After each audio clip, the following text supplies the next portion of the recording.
superlatives, declarative statements, and general wonderment. He was a champion on the tennis court. One of a few people who frankly grew up here in Atlanta that was a world-class demonstrated player. He was a champion in the junior divisions. And that was a feat nobody had ever done before from Atlanta, not even Bitsy Grant. He was a national champion in 15 and under, singles and doubles. He was a champion in college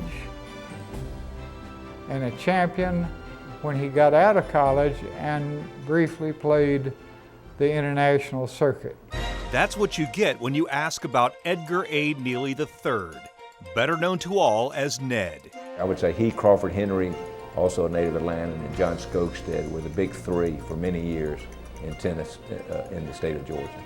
Ned Neely was good, and he was good right away. He was the USTA national champion at age 15, Georgia Tech's first scholarship tennis player, and first All-American, and spent the 1960s either playing on the tour at Wimbledon or, if the mood struck him, playing local tournaments around Atlanta. He had a pretty good serve, but he had an excellent volley and overhead and very steady ground strokes. To start with, when he was in the boys, he was more of a steady player. And then when he got into men's and college, he was more of an aggressive net rusher, which was the way people played back then, even on clay courts. Full court game, all court game.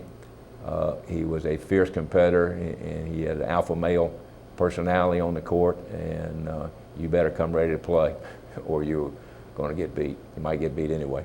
Neely became an attorney by trade, and just like his game, his mind was razor sharp. One of the best things about his game is he had great anticipation. He almost seemed to know where you were going to hit the ball before you hit it. And Ned could have more balls than anybody you met. He would be working on a trial, take an hour off, go beat somebody in tennis, and get back to the courthouse, or at least that's the legend. As if it were that easy, Neely is known today as much for his contributions to tennis as his on-court victories. He played a crucial role in bringing Andre Agassi, Jim Courier, Todd Martin, and the 1998 Davis Cup to Stone Mountain. But his greatest contribution... He is singly responsible for having the award of the City of the Year for tennis awarded to Atlanta because of his efforts. He was influential. People respected his thoughts, his ideas, and he was eager to share them with the authorities that made things happen. One of my favorite memories of Ned is sitting in my office one day, and I got a call from him, and he said, "Lee, I want to get together with you and find out what I can give back to the game of tennis, particularly in Georgia. I've been blessed by it, been successful in business, a legal career, but I want to give back."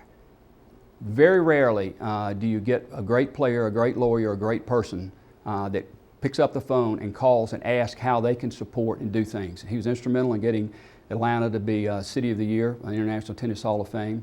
He was key in bringing the Davis Cup, helped us with it in many, many ways. Neely died in 1999 in a plane he was piloting, but decades later he is still remembered for his enormous contribution to Georgia tennis. And my favorite saying about Ned is when he reached for your hand, he touched your heart.